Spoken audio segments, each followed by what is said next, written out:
Hi, guys. Welcome to the True Factor, where we do headlines with an attitude. I've got quite a few articles again. I am going to try and get through all of these. Hey, Tim.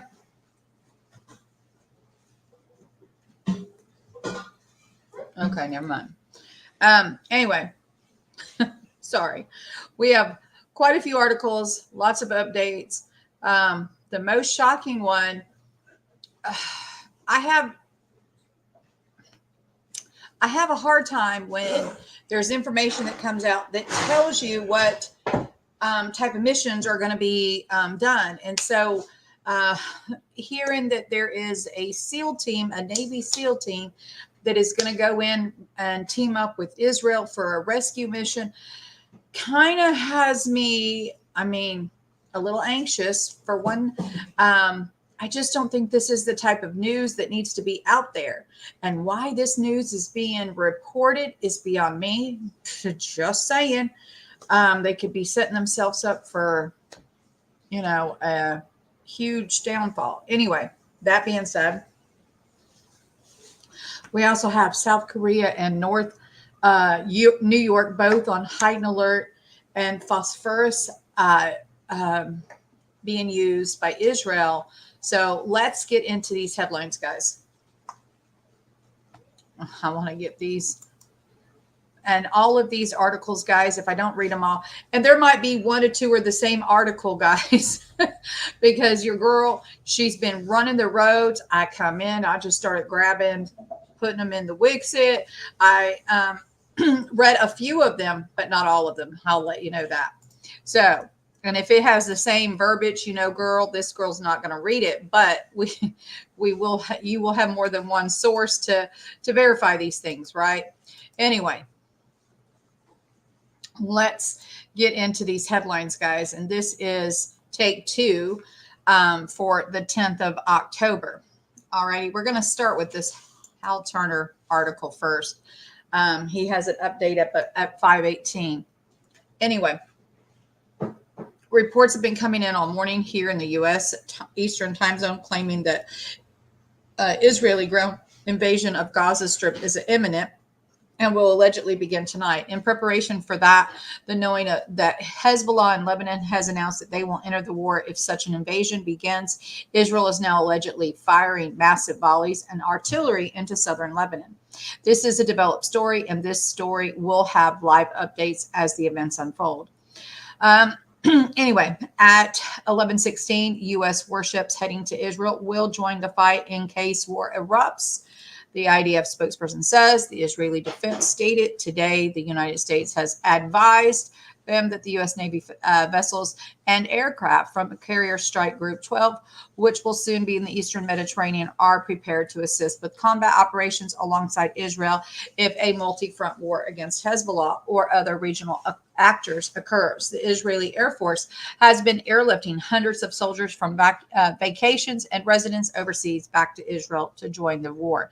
Now, this is kind of just an update of what we went over earlier today, but there is new updates when we get to the bottom, guys. So reports indicate that an airstrike believed to have been carried out by Israel has struck an Iranian weapon convoy as it was crossing from Iraq into Syria near the Al-Qam Bakhmul border.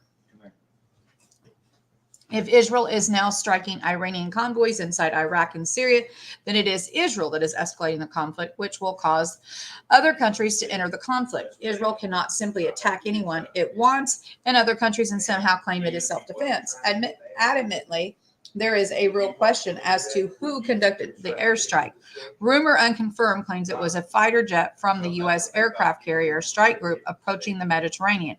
The U.S. needs to be asked by media at the Pentagon whose jet conducted the strike. Was it the U.S.? Again, here's his remark. Now that Israel knows the U.S. will enter the war if it becomes multi-front, Israel seems to be exploiting the U.S. commitment to intentionally cause the fight to become a multi-front war. The U.S. needs to rein in Israel, lest we allow them to their temper tantrum, spoiled self-indulgence to get the U.S. into a war. It is important to point out that this temper tantrum, yesterday, Benjamin, not you, said on TV, Hezbollah If Hezbollah in Lebanon joins the fight in Israel, that the IDF will destroy Damascus in Syria and target Syrian. Well, what does Hezbollah in Lebanon have to do with Bashar Assad in Syria? And why would it involve destroying the city of Damascus, Syria, which hasn't done anything?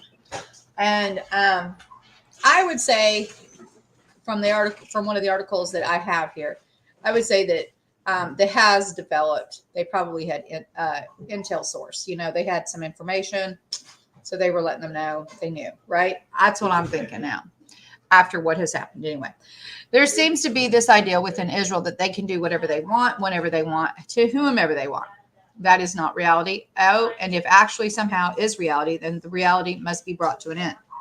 Updated 11:30. The Israeli government has approved more men. They're going to get 60,000 extra reservists. And White House Kirby says there's no intention to put U.S. boots on the ground after the Israeli attack. Well, if SEALs are going in, that's boots on the ground. Just saying. Even if it is for a rescue mission, right? Dozen of Israeli Air Force jets bombing Gaza every 4 hours. IDF says thousands of targets hit so far. The IDF stated that they now consider the Gaza Strip a war zone. Gaza medical supplies will run out in a few days. The head and the enclave's health ministry said, today we consume in one day what we can usually consume in a month. Hashtag Hamas and the attack on hashtag Israel had been planned for more than a year. Updated 11:50, the total siege of Gaza is prohibited under international law, the UN says. Updated 12:05, the IDF, we call on all residents of Gaza to immediately flee to Egypt. Then here's his remark.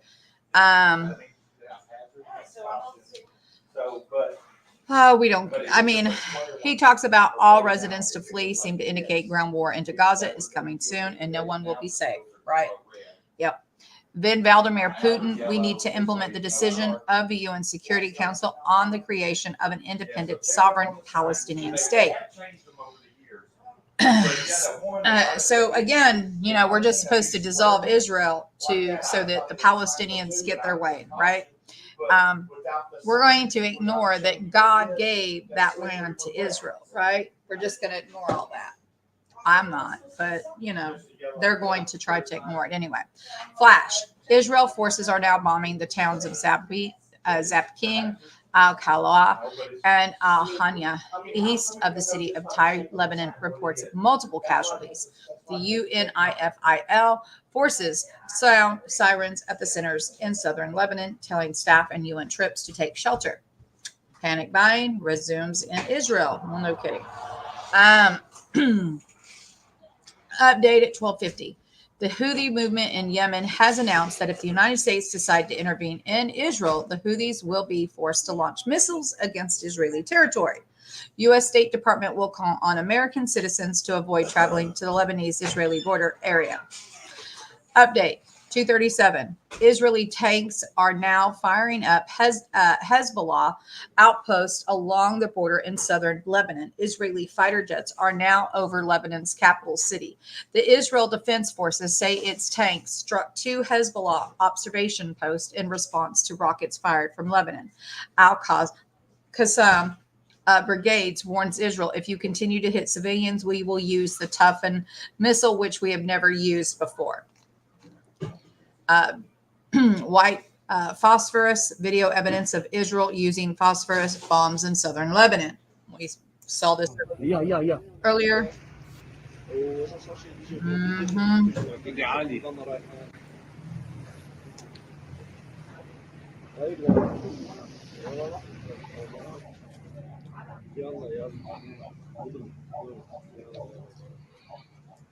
Anyway. Flash, the U.S. is weighing deploying second aircraft carrier group to Israeli region. And then Borrell, the European Union rejects Israel's imposition of severe blockade on Gaza. Lines are being drawn in civil societies. Thousands of Jordanians march in the center of Captain Ammon in support of Gaza. Massive support organized by hashtag Hindu, formed along with Canadian Jewish communities to protest against the brutal terror actions of Hamas terrorism. With the public engaging like this on both sides, I fear this thing going on in Israel is going to cause trouble in countries around the world. The UNRWA reports that 88 schools administered by the United Nations organization in Gaza have been transformed into the emergency shelters, providing a safe haven for approximately 177,000 individuals who have sought refuge under the protective UN banner. Israeli forces getting ready for ground invasion of Gaza as Israel's defense minister says they are heading toward a comprehensive attack on Gaza. He said it will be worst Hamas has ever seen till today, and they will not be alive to see more worse in future. Then he got something at 3:15, leave or die, for his subscribers. Netanyahu talked to Biden, preparing him for a long ground invasion. Biden said, I will not ask Israel to show restraint. Defense Minister Gallant said, I have pulled all the stops and we are moving to a full-on attack. At 4:24, the reports of an Israeli strikes on targets in Dara, Syria. Senior Iraqi and Yemen leaders aligned with Iran and in charge of heavily armed groups have threatened to target U.S. targets if Washington intervenes to support Israel in its conflict with Hamas in Gaza. Khatib Hezbollah of Iraq says our missiles will be direct toward American bases in Iraq if the U.S. intervened in the battle in occupied Palestine. And then here's an immediate release. The Gerald R. Forrest Strike Group arrived in the Eastern Mediterranean, I guess from Tampa. The USS Gerald Strike Group arrived in the Eastern Mediterranean Sea to deter any seeking to escalate the situation or widen this war. The forces that have arrived include the U.S. Navy aircraft carrier USS Gerald R. Ford, the CVN-78, with 8 squadrons of attack and support aircraft, and the Tigandra-class guided missile cruiser, the USS Normandy, as well as the Arleigh Burke-class guided missile destroyers, the USS Thomas Hudner, DDG-116, USS Ramage, USS Carney, and the USS Roosevelt. Efforts to augment the U.S. posture continue, including the rapid movement into theater of U.S. Air Force F-15, 16s, and A-10s to augment existing fighter squadrons in the region. The arrival of these highly capable forces to the region is a strong signal of deterrence should any actor hostile to Israel consider trying to take advantage of the situation, said General Michael Eric Kurilla, commander of U.S. Central Command. Update at 4:43. Egypt. In direct action against Israel, the Egyptian president orders a huge humanitarian convoy to Gaza, even after Israel has bombed the Rafah crossing. The president went on to say that the crossing will open when the convoy arrives. We will see if Israel will really bomb the aid convoy as they promised. The only organization in Egypt capable of amassing a humanitarian convoy on the same scale we saw in Libya is the Egyptian Armed Forces, with the cooperation of the Red Crescent and Civil Protection. This is a government convoy with government employees going into Gaza. If Israel bombs it, this is a direct act of war against the Egyptian institutions. Egypt is now calling Israel's bluff, daring the Israelis to attack it, said one Egyptian military officer. Israel can barely handle an organization like Hamas with 3,000 soldiers. What will they do facing an army with 1 million? Then update 5:10, Syrian Arab Army, SAA, goes on full alert, standby for mobilization. Update at 5:18, the Greek Navy has reportedly been placed into a heightened state of readiness with Greek Hydra-class frigate Phosphorus being deployed alongside standing NATO Maritime Group 2 of the Eastern Mediterranean for operations alongside the U.S. Gerald R. Ford aircraft carrier. And there is more. So we have that. Here we have from War News 247, a historic mission, joint U.S.-Israel operation to rescue 150 hostages. Delta Force, SEAL Team 6, and Shalit 13 will enter the heart of Gaza. Now, guys, I'll tell you, I don't like sharing this stuff here because I think that this is going to endanger But the mere fact that it's out there, it's already being shared. So, hi there, Miss Mary. You're resharing. We will definitely be praying for you. Yes, I am resharing it. Um, uh, but it is just, it's, to me, this is not good to let them know what you're doing, right? But what happened to the element of surprise? If they know you're coming. Israel and the U.S. will attempt to free approximately 150 hostages held by Hamas in tunnels in the Gaza Strip. This is a historic mission with a high degree of risk. The operation is expected to begin as soon as the Israeli headquarters, established specifically for this purpose, locates the exact location of the hostages. To this end, U.S. Special Forces operations team and intelligence agents arrived in Israel as advisors to assist Israeli forces in rescuing the hostages in Gaza once the ground invasion began. The unofficial source says that the elite U.S. forces will normally participate in the operation. The American photograph Greece saying that the U.S. Special Operation Forces have been put on alert in a nearby European country, the JSOC unit, to help even more if needed. Earlier, it was reported that the Greek Navy has reportedly been placed on high alert and the Passera frigate deployed with NATO standing Naval Group 2 in the Eastern Mediterranean for operations alongside the aircraft carrier USS Gerald R. Ford. A couple of tweets.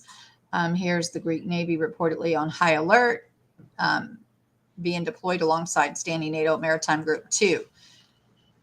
The U.S. has sent hostage rescue experts to advise Israeli forces on the release of the 150 hostages, possibly including some Americans kidnapped by Hamas during the bloody offensive in southern Israel.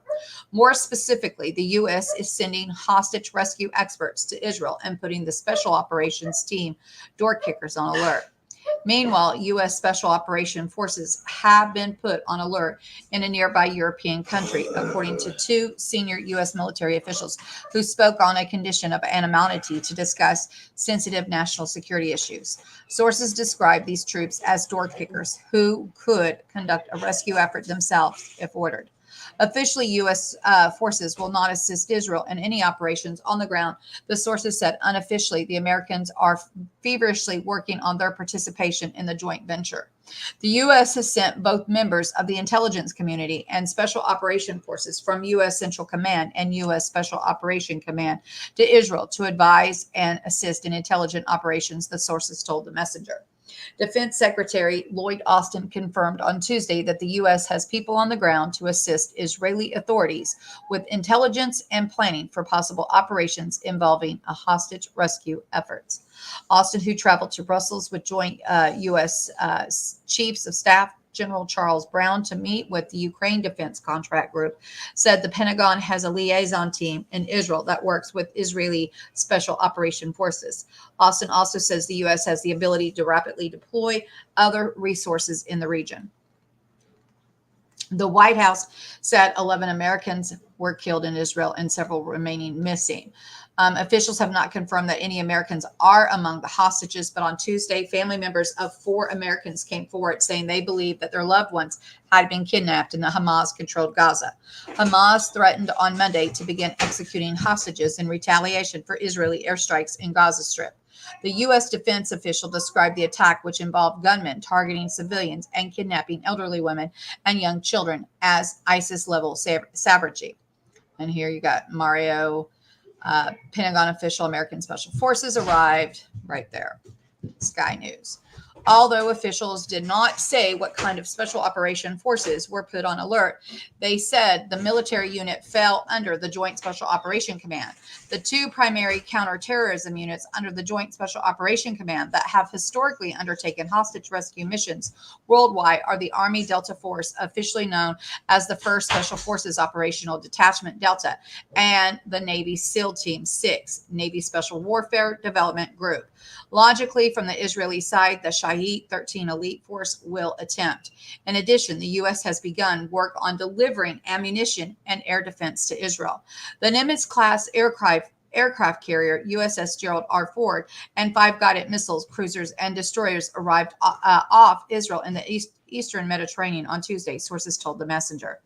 The arrival of these highly capable forces in the region is strong deterrent message should any enemy of Israel consider trying to take advantage of this situation, said General Michael Eric Kurilla, who oversees the U.S. Central Command. And now we can add another carrier, right? A couple more anyway. Defense Secretary Austin said in a statement on Sunday that the carrier group would be augmented by U.S. Air Force fighters to enhance regional deterrence efforts.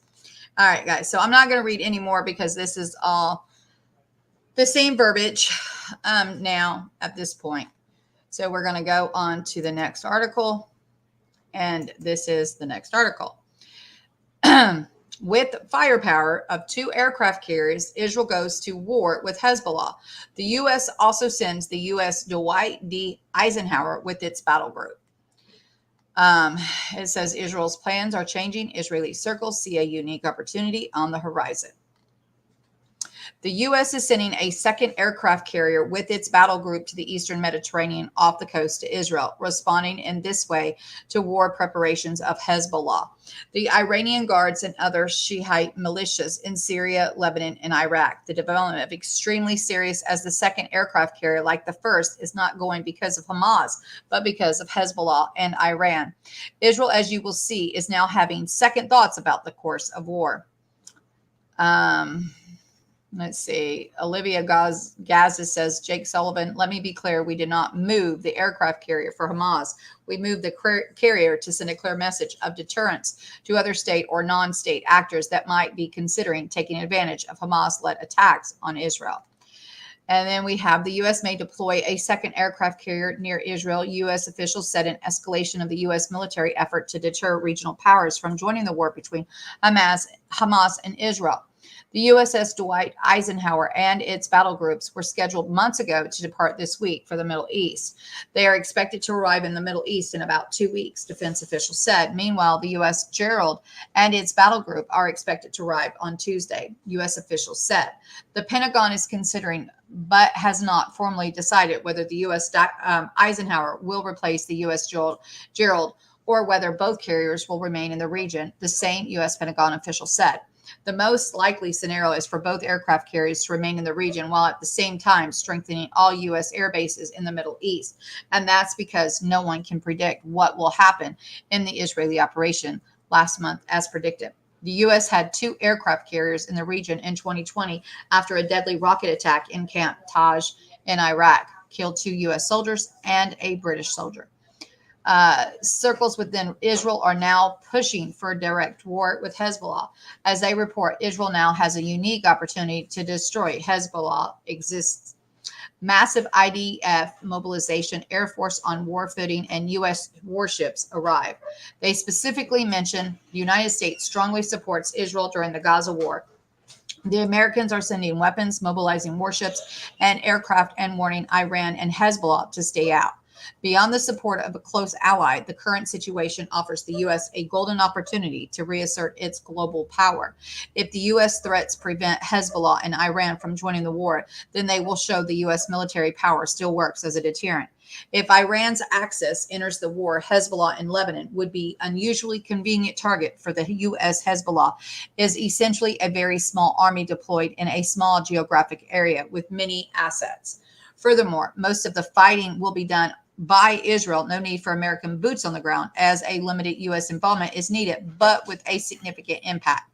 An important reminder, the U.S. also has an old score to settle with Hezbollah. The organization has plenty of American blood on its hands, including the bombings of the U.S. Embassy and Marine barracks in Beirut in 1983. A strike against Hezbollah is a primary U.S. interest, regardless of Israeli angle.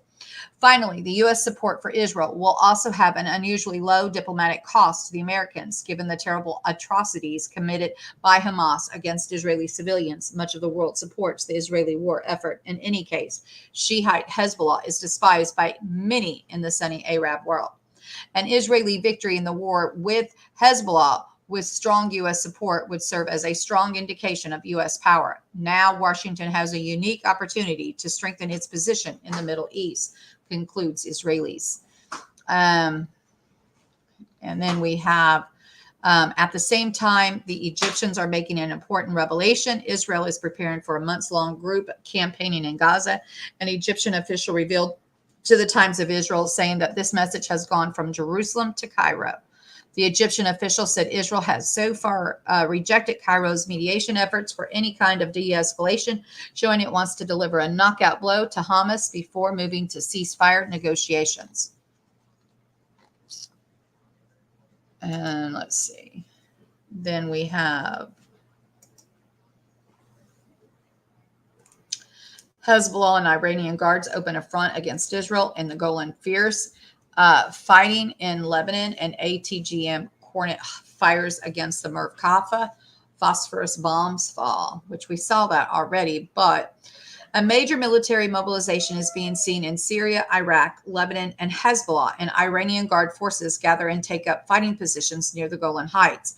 At the same time, Abu al-Wali, commander of the Iraqi Shiite militia, Khatib Sayyid al-Shashada, arrived in Beirut. There, according to information, a joint command room of Hamas, Hezbollah, and the Iraqi Shiite militias, a war room will be created. We remind you that Hamas has announced a general mobilization on Friday in the Arab and Islamic world.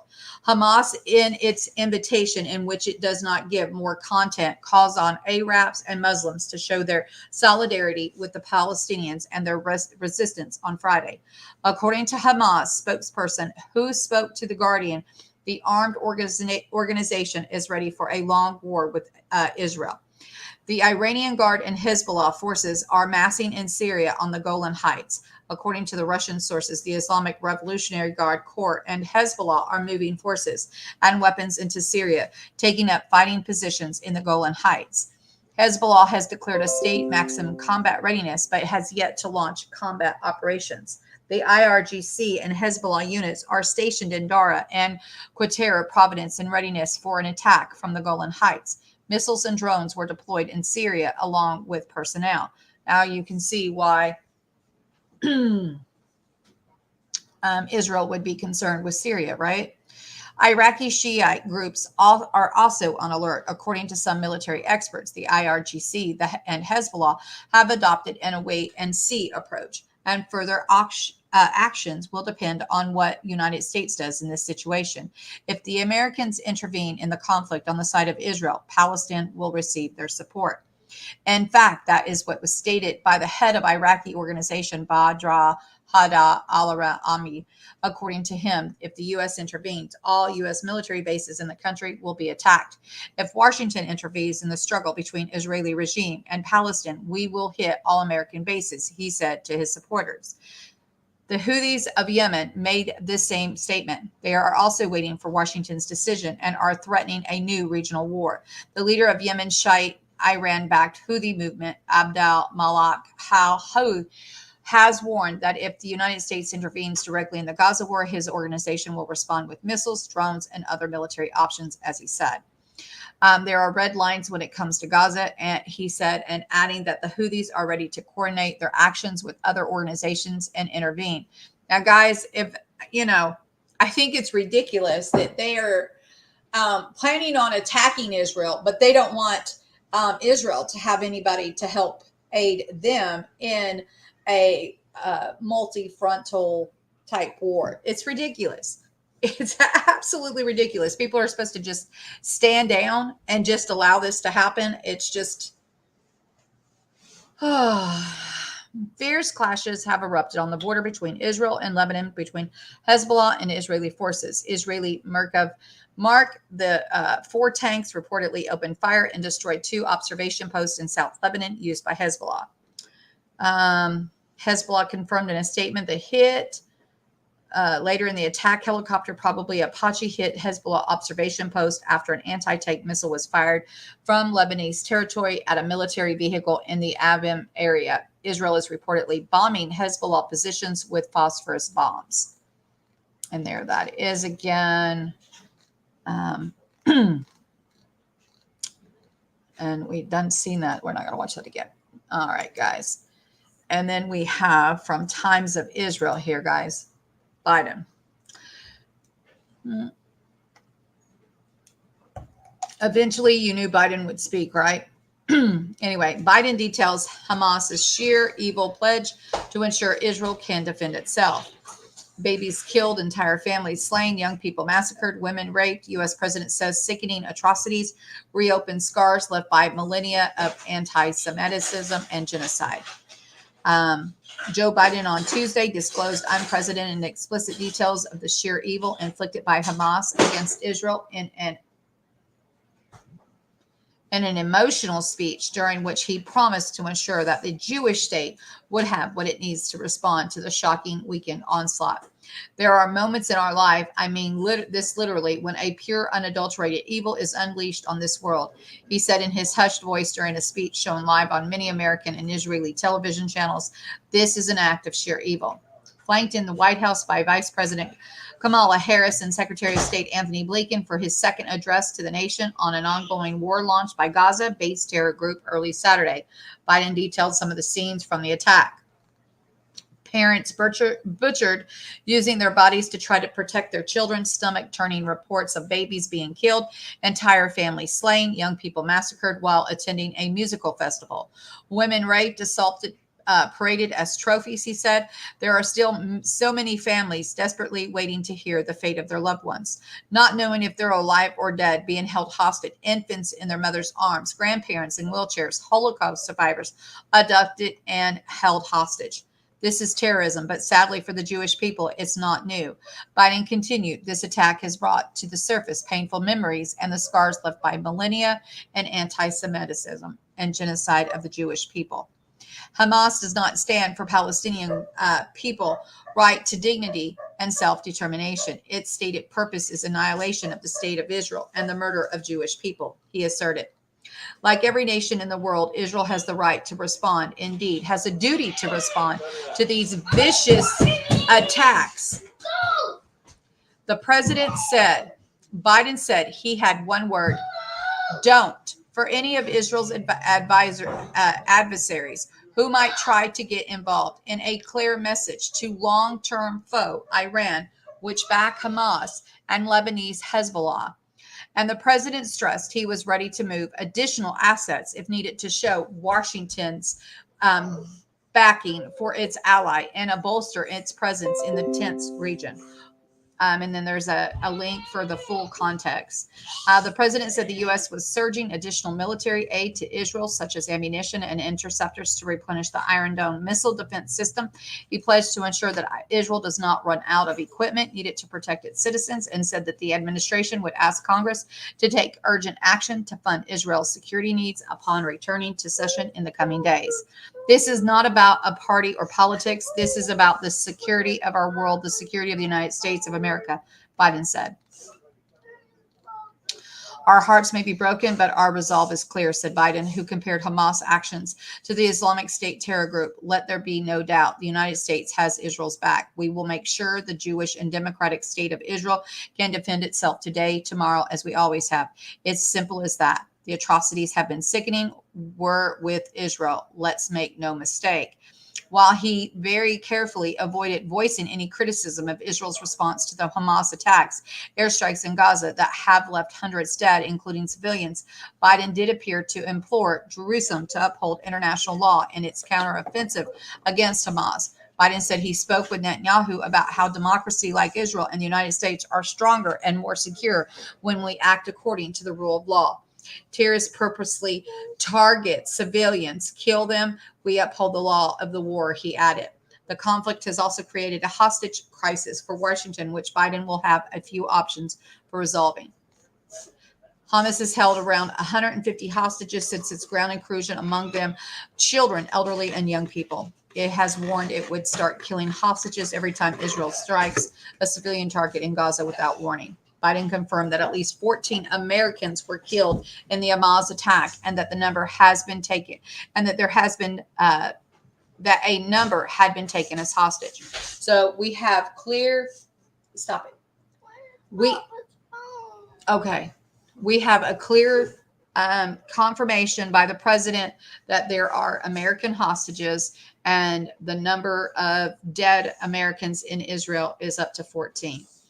So, as the president, I have no higher priority than the safety of Americans being held hostage around the world, Biden said. You can't take a threat lightly.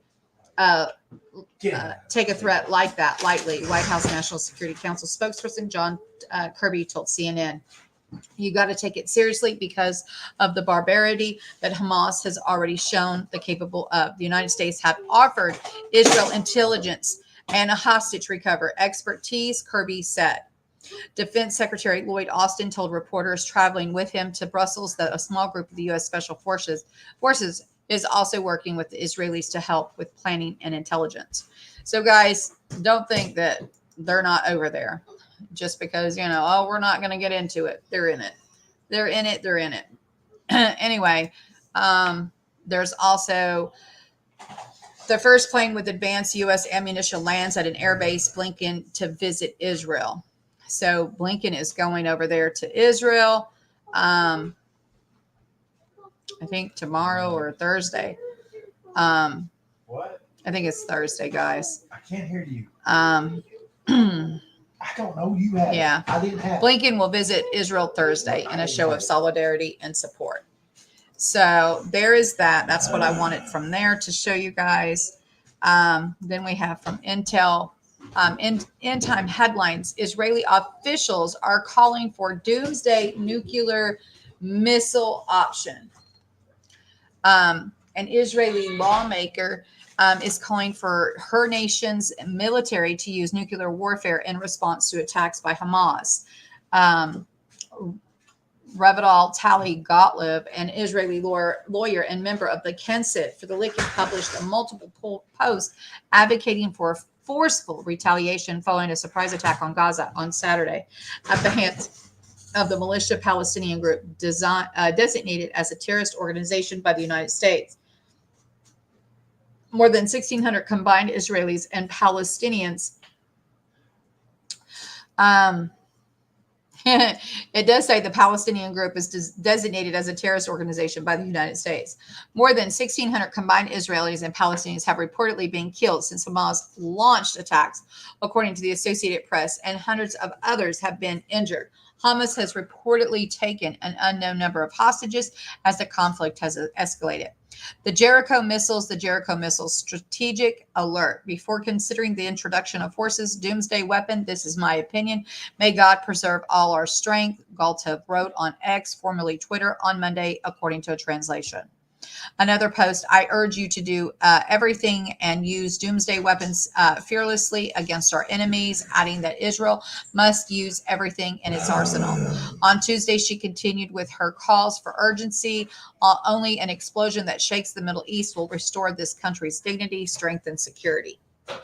So she's calling for doomsday nuclear missile option. I don't think that that's very smart, in my opinion. I'm not for any nuclear use, guys, ever, ever, ever. Do I think that they have the right to defend themselves and to react accordingly? Most definitely. I think anything else is wrong. I'm not going to put up We also have with you and Brady every day. We also have from End Time headlines, South Korea placed on alert for possible North Korea attack following Israel-Hamas conflict. South Korea is under a heightened alert, asserting how the widening crisis in the Middle East could impact its national security after the unprecedented attack of Palestinian militia groups. South Korean National Security Advisor Cho Tae-yong is examining possible impacts that Hamas-Israel conflict could have on South Korea's security as he is being briefed on the situation. The Hamas attack against Israel on Saturday, the deadliest assault. Yep, we got that. South Korea condemned Hamas. And it says the rapidly growing conflict elevated South Korea's concern over the possible shift in priority to the Middle East. So now South Korea is on high alert or heightened alert. And then we have Also, New York City on high alert for lone wolf attacks. So, New Yorkers should not underestimate the threat from lone wolf style terrorists who have been radicalized by Hamas online, warned New York Mayor Eric Adams, as the horror of the Israeli Palestinian conflict continues to send shockwaves around the world. Speaking at a press conference, the Democrat may warned the city to be guard, saying, "Don't underestimate lone wolves. People being radicalized online." He added that the message social media sites where Hamas has shared horrific footage on Saturday's attack on Israel can motivate people to carry out similar attacks. Anyway, so again, authorities in New York are paying special attention to communities of Hasiatic Jews in the Big Apple while monitoring social media sites, he said. His comments come as more than 1,800 lives have already been claimed on both sides. Hamas and other militant groups, Gaza, hold more than 150 soldiers and civilian hostage, according to Israel. The war began after Hamas militias stormed into Israel on Saturday, bringing a gun battle to the streets for the first time in decades. Anyway, okay, guys. Okay, we are. I got to finish. I got one more article, guys. We already talked about the 14 Americans that have been killed. Here's another article to confirm that. And then here is Zero Hedge confirming that Syria launches missiles on the Golan Heights as the U.S. begins surging. So the last couple articles were just confirmation of a couple of the things we already covered. But anyway, I just wanted to get you guys all of this information out. We've got to go. Like I said, it's busy around here, guys. Anyway, God bless you. I love you all. We will be back a little later for prayer and Bible as soon as we return. Anyway, God bless y'all, and we'll see you shortly.